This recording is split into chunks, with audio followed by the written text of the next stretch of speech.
কালকে ছিল ধনতেরাস। ধনতেরাস উপলক্ষে আমি কিছু কিনবো বলে কাঁচরাপাড়া গেছিলাম। আর এখন সোনার যা দাম, সোনার যা আকাশ ছোঁয়া দাম, তা আমাদের মতো মধ্যবিত্ত ঘরে সবসময় সোনা কেনার সামর্থ্য আমাদের নেই।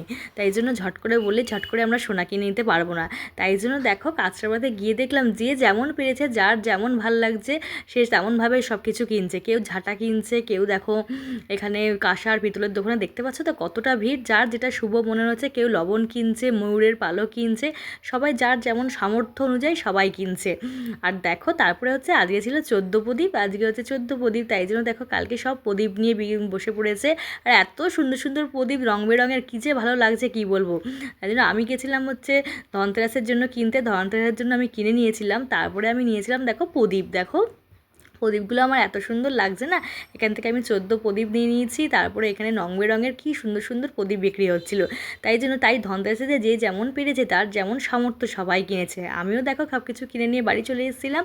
এই দেখো আমি কিনেছিলাম একটা কর্পূরদানি, একটা গ্লাস। আমাদের ঠাকুরের গ্লাস নষ্ট হয়ে গেছে, তাই যেটা গ্লাস কিনেছি। তোমরা কালকে কী কিনলে ধনতেরাসের দিন বন্ধুরা, অবশ্যই আমাকে কমেন্ট করে জানিও কিন্তু।